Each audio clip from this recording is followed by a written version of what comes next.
Today we are going to discuss and start a problems related to basic proportionality theorem. ठीक है, तो सबसे पहले बेसिक प्रोपोर्शनैलिटी थ्योरम क्या होता है वो समझेंगे. आवाज एकदम क्लियर है?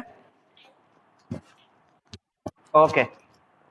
तो देखो भाई, बेसिक प्रोपोर्शनैलिटी थ्योरम का मैं स्टेटमेंट लिख रहा हूं और उसके बाद फिर मैं एक्सप्लेन करूंगा one by one. Write down the statement. इसको हम बीपीटी के नाम से भी जानते हैं. ठीक है, मेरी आवाज पे ध्यान देना है, इधर लिखावट पे देना है. तो इसको बोलते हैं बेसिक प्रोपोर्शनैलिटी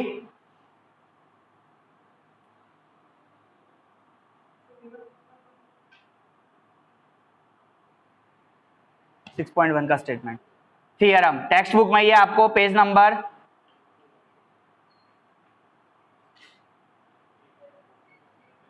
124 पे 6.1 थ्योरम के नाम से जानते हैं. अभी तक देखो, लास्ट ईयर तक सुनो, लास्ट ईयर तक ये थ्योरम बहुत इंपॉर्टेंट इसलिए होता था कि इसका थ्योरम का प्रूफ आपको एग्जाम में पूरा लिखना पड़ता था सब्जेक्टिव क्वेश्चंस में. अभी सब्जेक्टिव क्वेश्चन हट गया तो ऑब्जेक्टिव क्वेश्चन में बट थ्योरम का प्रूफ लिखने की जरूरत नहीं है. आपको थ्योरम का रूल पता होना चाहिए, थ्योरम का स्टेटमेंट पता होना चाहिए, थ्योरम को कैसे यूज करना है वो पता होना चाहिए, और उसके बाद फिर आपको इसको थ्योरम को अप्लाई करना है अपने प्रॉब्लम्स में. तो चलिए देखिए, लिखिए statement.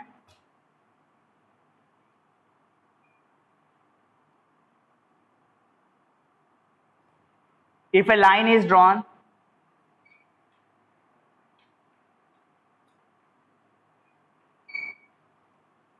parallel to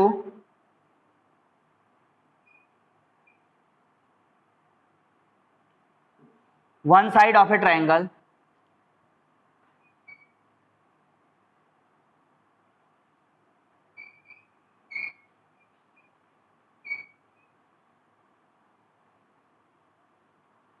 to intersect the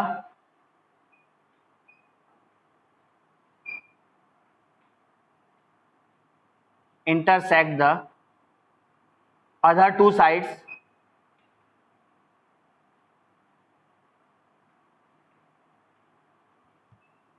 in distinct points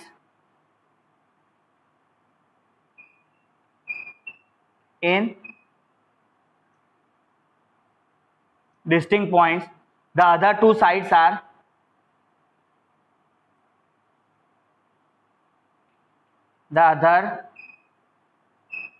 are divided in the same ratio. Divided in the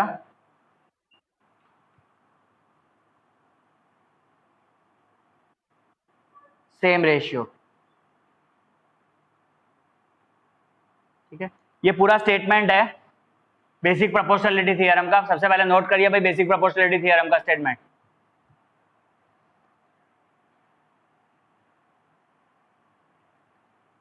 इसके बाद इस थ्योरम के स्टेटमेंट को हम समझाते हैं कि किसमें करना क्या है.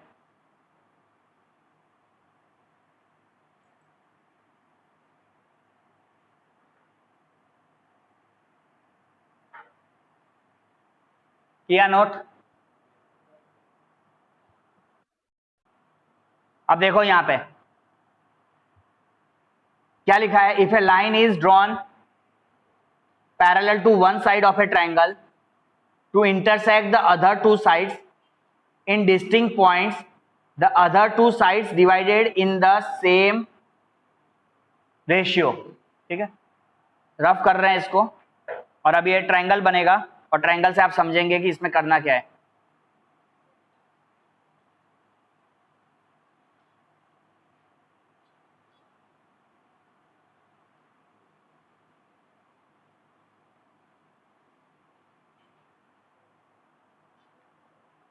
देखो ये हो गया ट्रायंगल एबीसी. यहां पे ध्यान दो भाई, इस ट्रायंगल को देखते हुए बनाना है.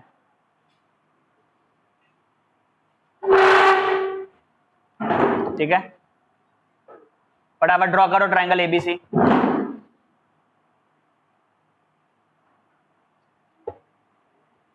यहाँ पे लिखिए मत, यहाँ पे पहले समझ लीजिए. सभी बच्चे पहले समझिए, उसके बाद लिखने का करेंगे. बनाया ट्रायंगल एबीसी। अभी देखो यहाँ पे बीसी के एक लाइन हम एक ड्रॉ करेंगे जो क्या होगी, पैरेलल होगी। किसके पैरेलल होगी, बीसी के पैरेलल होगी। ठीक है, अब देखो यहाँ पे एक लाइन ड्रॉ करो भाई, इस लाइन को नाम दे दिया, सपोज ये लाइन उस बीसी के पैरेलल है और ये दो पॉइंट पे इंटरसेक्ट कर रही है और वो पॉइंट्स का नाम हमने दिया डी और ई। हो गया, ठीक है। अब यहां पे देखिए क्या कह रहा है ये स्टेटमेंट, ये स्टेटमेंट कह रहा है आपको कि if a line is drawn parallel to one side of a triangle to intersect the other two sides, तो जो लाइन डी है वो क्या है बेटा, वो बीसी के पैरेलल है और वो ए बी और ए सी को दो पॉइंट्स पे, डिस्टिंक्ट पॉइंट्स पे इंटरसेक्ट करती है। समझ में आ रहा है? तो जब अगर ये करेगी तो इसका रेशियो सेम होगा, यहां पे जो साइड्स का डिवाइड हो जाएगी, साइड्स जो भी साइड्स यहां पे डिवाइड होगी उसका रेशियो सेम होगा। सेम होगा इसका मतलब क्या होगा, AD by BD, AD by BD equal to AE upon AC. ठीक है, ये है इसका मतलब, AD by BD is equal to AE upon EC. अब यहां पे एडी कौन है तुम लोग देख लो फटाफट, ये साइड तुम्हारी एडी हो गई, उसके नीचे वाली साइड बीडी हो गई, एई अपॉन ईसी। हाँ डीबी भी लिख सकते हैं, बीडी लिखो, डीबी लिखो। और यहां पे जो है वो डी क्या है,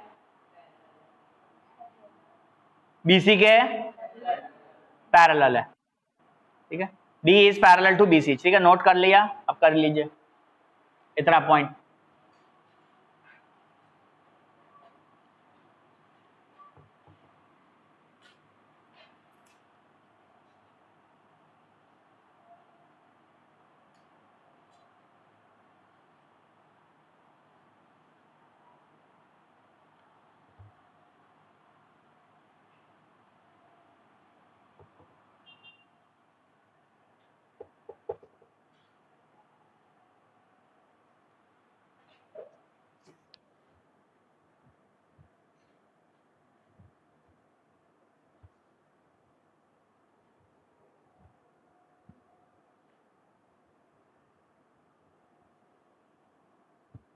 किया बेटा नोट?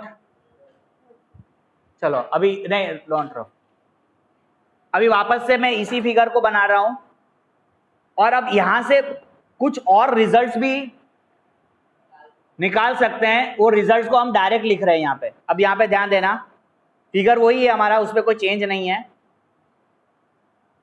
सभी बच्चे एक बार फिगर वापस से ड्रॉ कर ले, ए बी सी, यहां से हमने इसको पैरेलल ड्रॉ किया, D E parallel to B C. तो पहला रिजल्ट जो आपको दिया था, अब मैं रिजल्ट वाइज यहां पे लिखूंगा। ठीक है, यहां पे देखिए सबसे पहला रिजल्ट जो मैंने लिखा था, AD upon B D is equal to AE upon क्या है बेटा रिजल्ट, ईसी। इस रिजल्ट को सब एग्री करते हैं, करते हैं ना, AD upon B D is equal to AE upon EC. अब और ऐसे और एक्स्ट्रा रिजल्ट इसमें से निकल सकते हैं। एडी अपॉन इस पूरा का ये लिख लो, देखो अच्छा सेकंड इसको यहां से लिख सकते हैं, एडी अपॉन बीडी लिखा, ऐसे ही इसको उल्टा भी लिख सकते हैं, BD upon AD is equal to EC upon AE लिखो। तो दूसरे में आप इसको लिख सकते हो, BD upon AD is equal to EC upon AE. हो गया? तो ये तो दो रिजल्ट यहां से मिल गए, एक सीधा था और एक उसका उल्टा, रेसिप्रोकल। इसके बाद हम इसको ऐसे भी लिख सकते हैं, एडी अपॉन इस पूरे की length, AD upon A B लिखो, AD upon A B, third number डालो, AD upon A B is equal to क्या लिखोगे, जल्दी से देखो फिगर को देखो और बताओ, ए upon very good, A upon A सी, बहुत बढ़िया, ए अपॉन ए सी लिखोगे। क्लियर है? और इसका उल्टा कर दोगे तो बोलो जल्दी, रिसिप्रोकल कर दो। A B upon A D is equal to A C upon A E भी हम लिख सकते हैं। हो गया इतना क्लियर? कितने रिलेशन, कितने हम लिख लिया? 4। अब 5वां जल्दी से ढूंढो, देखो क्या लिख सकते हैं। तो जैसे तुमने ए डी अपॉन पूरे का ए बी लिखा, ऐसे तुम लिख सकते हो बी डी अपॉन पूरे का होल बोलो A B. In that way you can write B D upon A B. ये सब डिराइव करते हैं, लेकिन अभी अपन क्या है, यहाँ पे अपन को प्रूफ करने की जरूरत नहीं है, तो आप खाली रिलेशन याद रखो। तो हम लिख सकते हैं B D upon A B is equal to, क्या लिखोगे जल्दी देखो,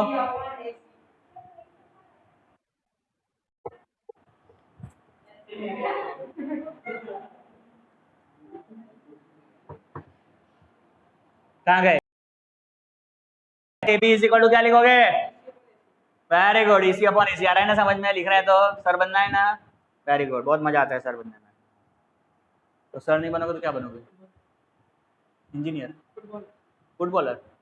तो लाइफ बर्बाद हो जाएगी। सर बनो सर, वो भी मैथ्स के, देखो कितने मस्त होता है। आराम से पढ़ाओ। इसी अपॉन एसी। क्या नहीं समझ आया? दिखाओ भाई उसको। देख, पहले क्या लिखा था बेटा? A D upon A B लिखा था। अभी दूसरी साइड क्या है? छोटी बी डी है। पहले तो वो पेन से त्रिशूल घुमाना बंद कर। यहाँ पे ध्यान दे बेटा। Abhinav please pay attention. तो अभी क्या लिखेगा? B D upon, B D के बाकी पूरी लॉन्ग साइड क्या है? तो भी B D upon A B हुआ ना। तो बी डी के कॉरस्पॉन्डिंग साइड कौन सी है उस तरफ? ईसी है ना।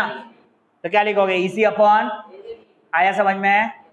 अब इसका क्या करना है? रिसिप्रोकल। रिसिप्रोकल करोगे तो क्या लिखोगे जल्दी बोलो?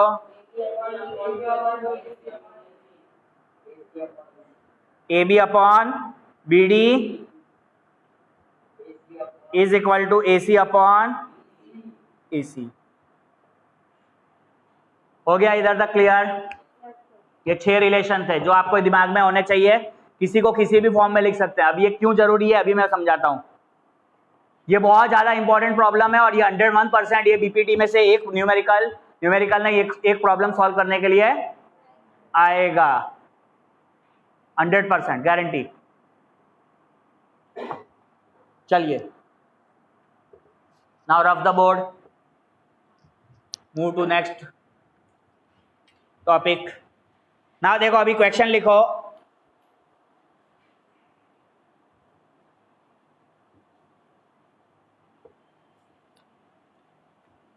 इन figure D parallel to BC, देखो हम लोग जो ये ट्रायंगल्स के अंदर में करेंगे, हमको इसको एक्सरसाइज वाइज नहीं करेंगे, हम इसको टॉपिक वाइज करेंगे। टॉपिक वाइज करेंगे। जो प्रॉब्लम्स एग्जाम में आने के लायक होते हैं और जो एग्जाम में आते हैं, जो प्रूफ दैट करने हैं, वो हम डिस्कस नहीं करेंगे, क्योंकि वहां पे प्रूफ दैट आपको आना नहीं है, तो वहां पे आप अपना टाइम वेस्ट नहीं करिए। हम वो प्रॉब्लम्स करेंगे जहां पे मतलब जिसमें वैल्यूज निकालनी है, जो हमें ऑप्शंस में दिया है, ठीक है ना, न कि प्रूफ दैट। तो यहाँ पे देखिए, in figure D parallel to BC. अभी देखिए जल्दी से, यहाँ पे डी पैरेलल टू बीसी बनाइए।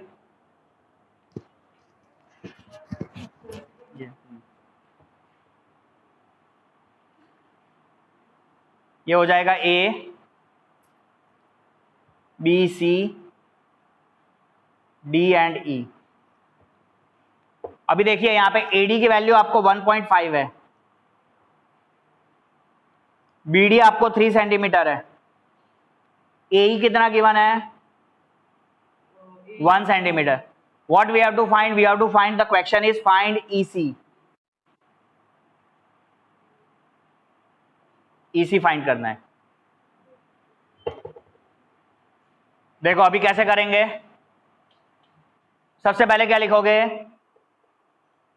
सबसे पहले आप लिखोगे डी पैरेलल टू, अब यहां पे साइड हो जाओ, कोई लिखेगा नहीं, सिर्फ यहाँ पे देखोगे सब लोग, और तुमको जितने बोलेंगे उतना लिखोगे, बाकी यहाँ पे सब लोग देखेंगे, कोई लिखेगा नहीं। D parallel to B C, ये गिवन है, लिखा, D parallel to B C लिखा, ओके। इसके बाद अभी रिलेशन क्या हो जाएगा, according to BPD, AD upon BD is equal to AE upon EC. Values put करो फटाफट, देखो एडी अपॉन बीडी की यहाँ पे वैल्यू पुट करो, कोई लिखेगा नहीं, प्लीज पे अटेंशन हियर, चाहे घर वाला बच्चा हो चाहे बाहर वाला हो, पे अटेंशन हियर, एक्सेप्ट तुम और हम दो सर है ना। 1.5 अपॉन 3 इज इक्वल टू, ए की वैल्यू है 1 अपॉन ई सी, ठीक है, जल्दी लिखो, लिखो मतलब यहां पे देखो, B D is equal to 1 upon E C, ठीक है। अभी डायरेक्ट इसको कुछ नहीं करना है, देखो अभी सबसे पहले क्रॉस मल्टीप्लीकेशन, क्या करना है, क्रॉस मल्टीप्लीकेशन, क्रॉस मल्टीप्लीकेशन करोगे तो क्या लिखोगे, 1.5 ई सी इक्वल टू 1 मल्टीप्लाई 3 इज 3, लिखिए जल्दी से, मतलब देखिए यहाँ पे हमने क्या लिखा, 1.5 EC इज इक्वल टू 3 लिखा, 3 1 जा 3, got it. Next is EC is equal to क्या लिखोगे, EC इज इक्वल टू आप लिखोगे बेटा जी 3 अपॉन 1.5, क्लियर है सबको। EC इज इक्वल टू बेटा क्या हो जाएगा, ये 1.5 ऊपर जाएगा, डेसिमल, डेसिमल कहाँ जाएगा, ऊपर जाएगा, ऊपर जाएगा, देन इट बिकम 30/15, क्लियर है बेटा, समझ में आ रहा है। इसको रिड्यूस करो प्यारे बच्चे, 15 के टेबल से कैंसल, सो कितना हो गया 2, बस एकदम इजी था, नोट डाउन नाउ।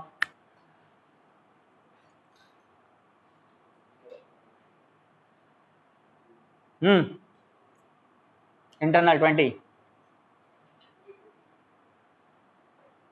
चलो ये जिसका बाकी था तो आगे का पेज लिख लो, और जिसका यहाँ पे बाकी है वो पीछे का पेज लिख लो। पीयूष पटेल बराबर चल रही है ना क्लास,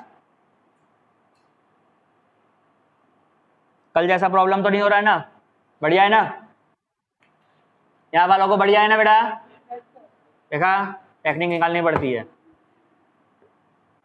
तो नहीं तो परेशान हो जाते, कल हो रहे थे ना तुम लोग घर पे, अब ये अच्छा है ना, अब कल रहोगे तो हैं, वीडियो अब ये इसका अपलोड भी हो जाएगा, तो कम से कम वापस से भी देखना है, तो जिसको क्लास मिस हो गया कुछ हो गया तो वो उसको करता तो कोई कुछ नहीं है, देखता भी कुछ नहीं है, बट हमारी तरफ से हम टीचर्स एफर्ट्स ले रहे हैं, इट शोज, है ना। बाकी तो फुटबॉलर और ताइक्वांडो प्लेयर ही बनने चाहते हैं, जो ना कुछ वो ना उधर से कुछ होगा ना इधर से कुछ होगा, और डूबेंगे। ठीक है, जल्दी खत्म करो, उसके बाद फिर लास्ट के 10 मिनट पहले मैं इनकी सबकी कॉपी और पोर्टफोलियो वगैरह भी चेक करना है, आज पिटूंगा। हाँ, आज अच्छे से इन लोगों को जिन्होंने नहीं किया है तो उनको चांस देंगे फिर से। हो गया, चलो नेक्स्ट क्वेश्चन, वेरी गुड, चलो हाँ करो रफ, मेक अगेन फिगर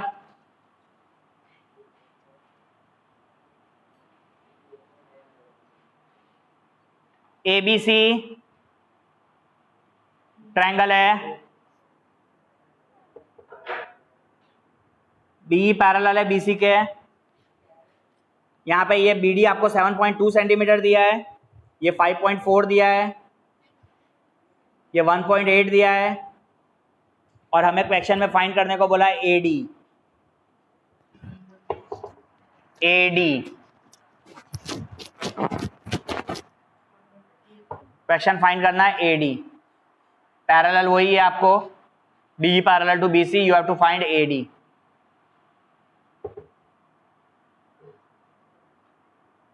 चलो अभी सबको आ गया है तो खुद से भी कर सकते हैं, नहीं तो मैं तो यहाँ पे लिखूंगा ही। D पैरेलल टू BC है आपके, तो आप क्या लिखोगे, AD अपॉन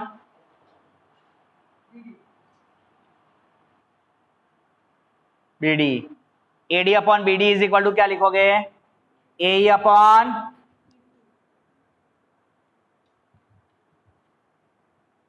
ई सी, ठीक है। A D upon B D is equal to A E upon E C हो गया।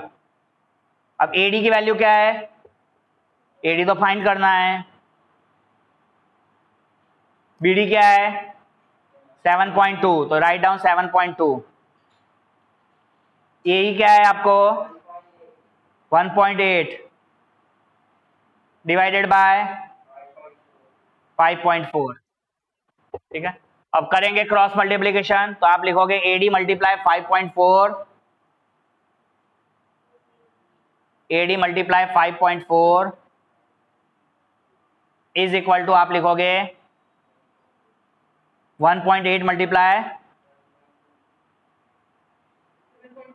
7.2।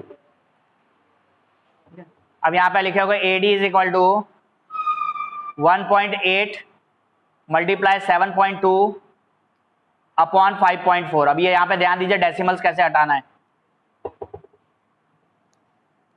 अब यहां ध्यान दीजिए, देखो ये 7.2 जो है वहां से एक डेसिमल हो जाएगा, तो नीचे क्या आ जाएगा 10 आएगा। 1.8 है तो 1.8 का भी क्या हो जाएगा एक डेसिमल, नीचे 0 आ जाएगा। नीचे 5.4 है तो 5.4 हटाना है तो उसका एक 0 ऊपर जाएगा। तो आप इसको कैसे लिखोगे बेटा, A D is equal to आपको लिखना है 18 मल्टीप्लाई 72 अपॉन 54 मल्टीप्लाई 1 अपॉन, ये 5.4 का एक 0 ऊपर गया और 1.8 और 7.2 के लिए 2 0 नीचे आ गए, ठीक है। अब यहां से आपको कैंसलेशन करना है, 0 0 कैंसिल हो गया, 18 के टेबल से 54 कैंसिल होगा। यहाँ पे देख बेटा, इधर हो, इधर देख कैसे किया मैंने, ध्यान दे, इधर देख, इस तरीके से कराना है। हाँ अब 18 के टेबल से 18 1 जा 18 और 18 3 जा 54। अब क्या बचा 72 और 3 बचा, 72 और 3 बचा। ये 72 और 3 किसके टेबल से कैंसिल होगा, 3 के टेबल से होगा ना। कितना टाइम से आएगा 24, तो राइट डाउन 24। तो अभी क्या हो जाएगा, ये आपको A D is equal to क्या लिखोगे 24 अपॉन 10, ठीक है ना। एडी की वैल्यू हो गई 24 अपॉन 10, 24 अपॉन 10 क्या हो जाएगा 2.4। तो यहां से डेसिमल लग जाएगा तो आपका आंसर हो गया 2.4 सेंटीमीटर।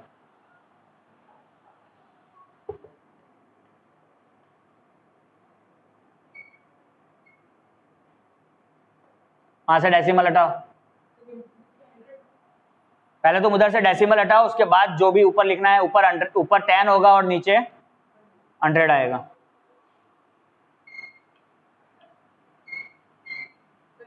आप डेसिमल तो हटा दो, 1.8 और 7.2 क्यों लिख रहे हो।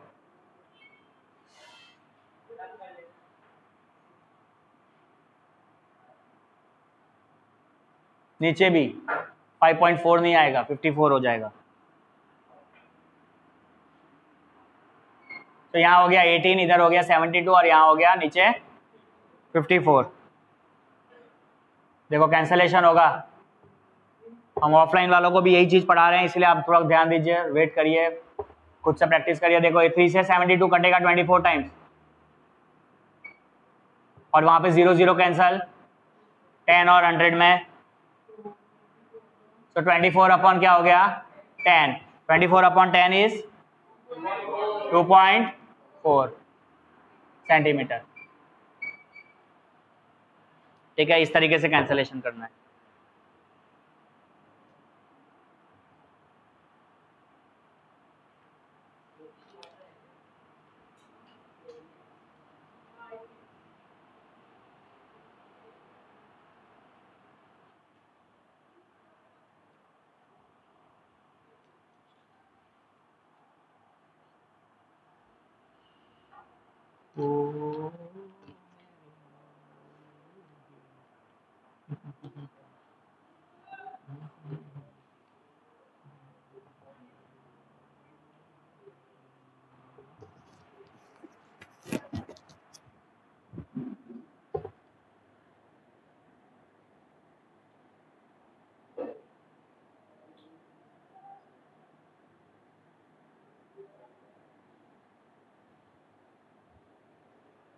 हो गया।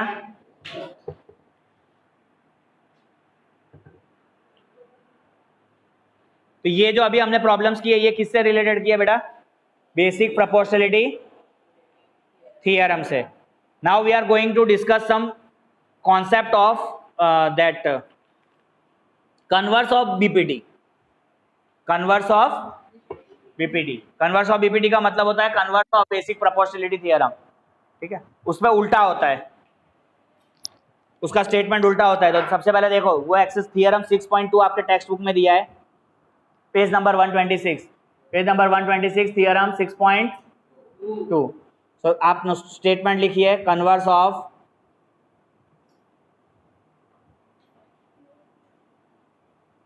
बीपीटी, या उसको हम लिखेंगे converse of basic proportionality theorem. सबसे पहले स्टेटमेंट लिखे, उसके बाद मैं आपको एक्सप्लेन करता हूं इसमें क्या है।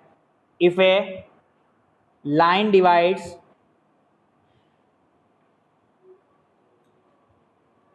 if a line divides any two sides of a triangle, any two sides of a triangle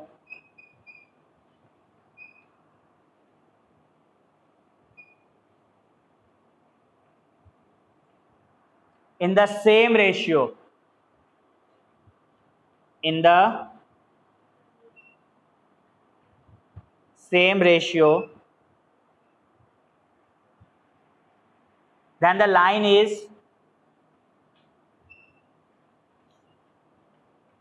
line is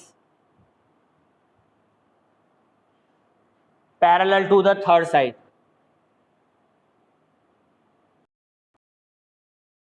parallel to the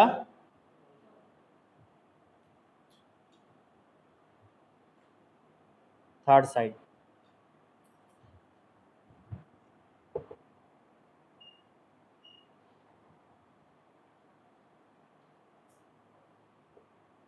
ठीक है, ये स्टेटमेंट पहले आप लिखिए।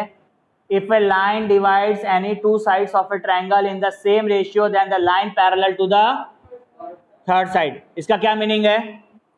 स्टेटमेंट हो गया सबका, कंप्लीट करो। ठीक आ रही है Piyush?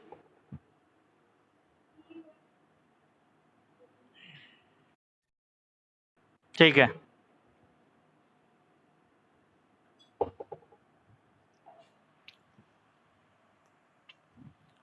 so if a line divides any two sides of a triangle in the same ratio then the line parallel to the third side। हो गया। अभी देखो ये बीपीटी का उल्टा है, बेसिक प्रोपोर्शनलिटी थियरम का ये स्टेटमेंट उल्टा है। बेसिक प्रोपोर्शनलिटी थियरम क्या बोल रहा था कि अगर लाइन पैरेलल होगी थर्ड साइड के, तो वो क्या करेगी, दो साइड्स को एक सेम रेशियो में इंटरसेक्ट करेगी, सेम रेशियो में इक्वली डिवाइड करेगी। ये बोल रहा है अगर ये सेम रेशियो में डिवाइड कर रही है कोई लाइन, तो वो लाइन थर्ड साइड के पैरेलल होगी। ठीक है, तो यहां पे देखिए ये क्या है स्टेटमेंट, इसका मीनिंग है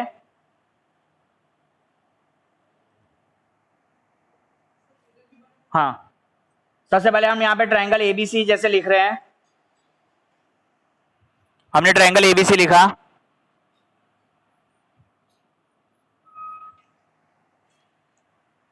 एबीसी, और यहां से ये एक लाइन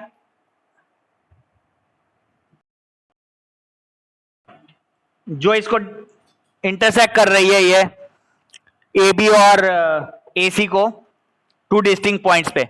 अब सपोज यहां पे देखो क्या है, if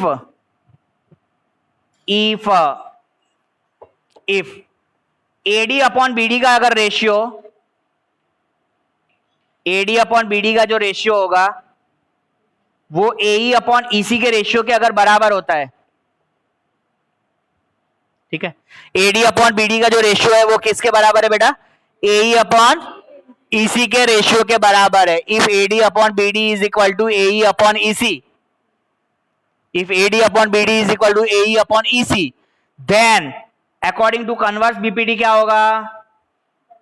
Then DE is parallel to third side, DE is parallel to BC। ठीक है, then DE is parallel to BC। बात समझ में आ गई?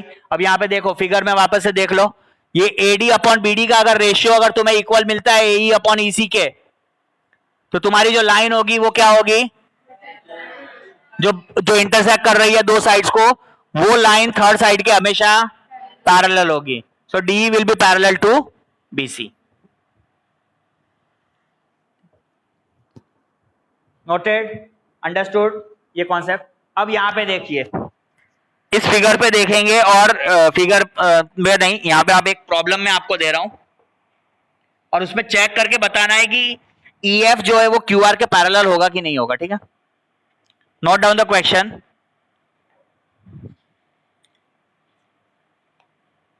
यहां से यहां तक लिखना है और फिर ये first. Note down the question, book बंद करिए और यहां पे ध्यान दीजिए। Note down the question. E and F are points on, E and F are the points on the sides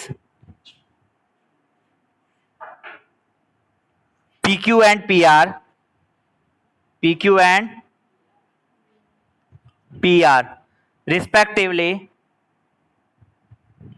of a triangle PQR, of a triangle PQR.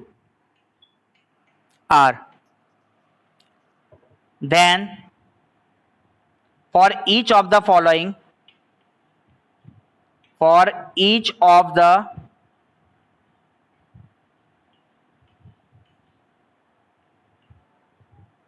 following, Piyush Patel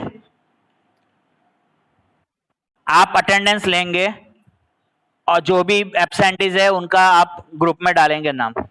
ठीक है ना, आपको रोल नंबर 25 तक के वहां पे देखना है। हाँ, for each of the following cases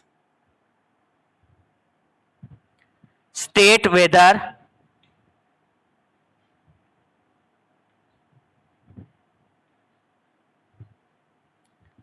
EF is parallel to QR।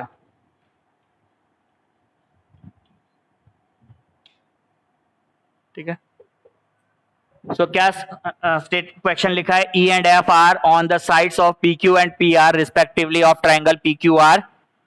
Then for each of the following cases,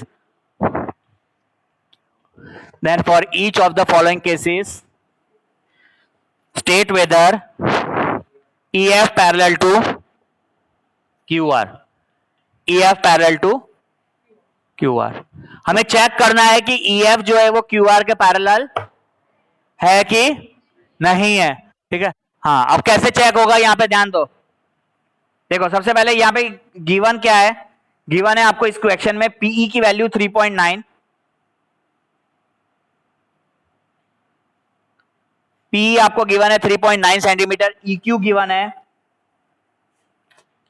3 centimetre, PF given है 3.6 सेंटीमीटर एंड FR गिवन है 2.4 सेंटीमीटर।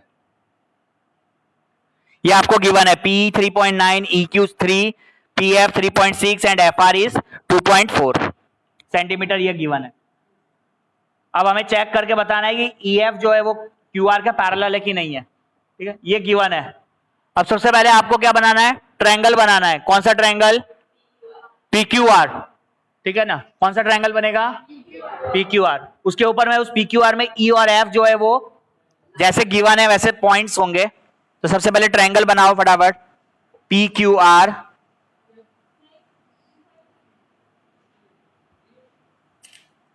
PQR, हमने ट्रायंगल PQR बना लिया। अभी E और F जो है वो पैरेलल नहीं है। E और F जो है वो E PQ पे है। पॉइंट E जो है वो किस पर है?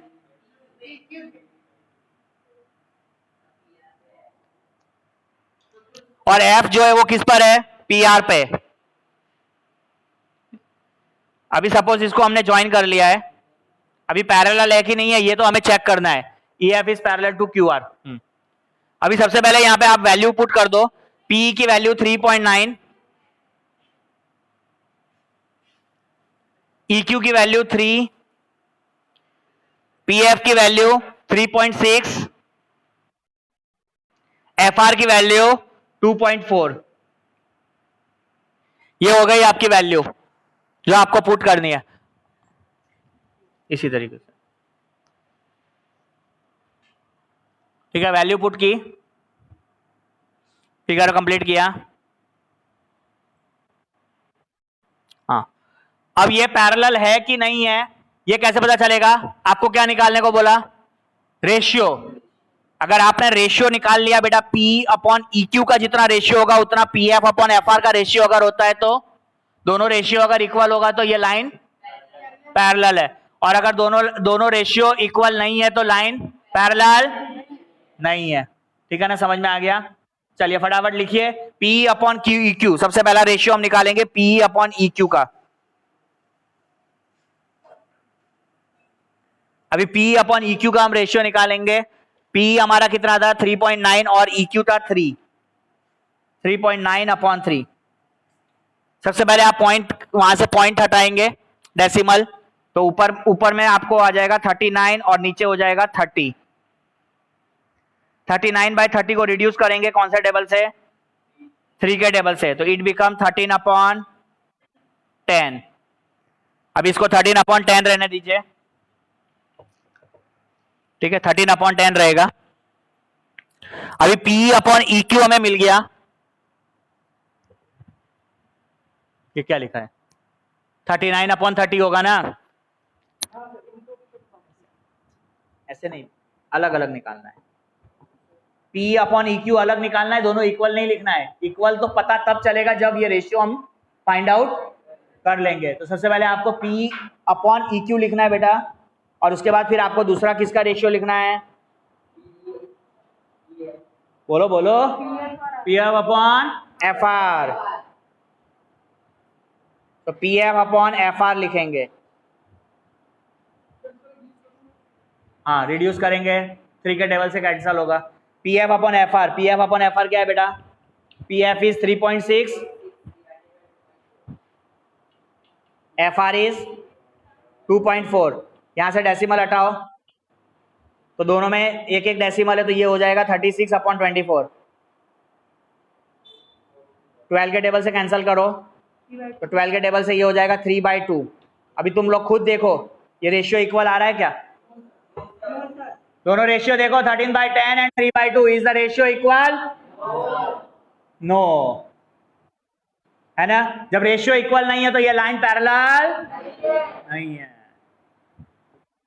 सो देयरफॉर बच्चा, P upon EQ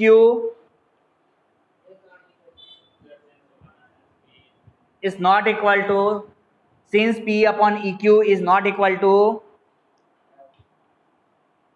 PF upon FR, PF upon FR। जब रेशियो इक्वल नहीं है, therefore what we will write? Therefore we will write EF is not parallel to, EF is not parallel, not parallel की sign इस तरीके से आएगी, EF is not parallel to QR। आ गई बात समझ में? तो कोई भी चीज को पैरेलल प्रूफ करने के लिए या पैरेलल होने के लिए क्या जरूरी है? यहाँ पे ट्रायंगल में जो उसका रेशियो होता है, that ratio should be equal.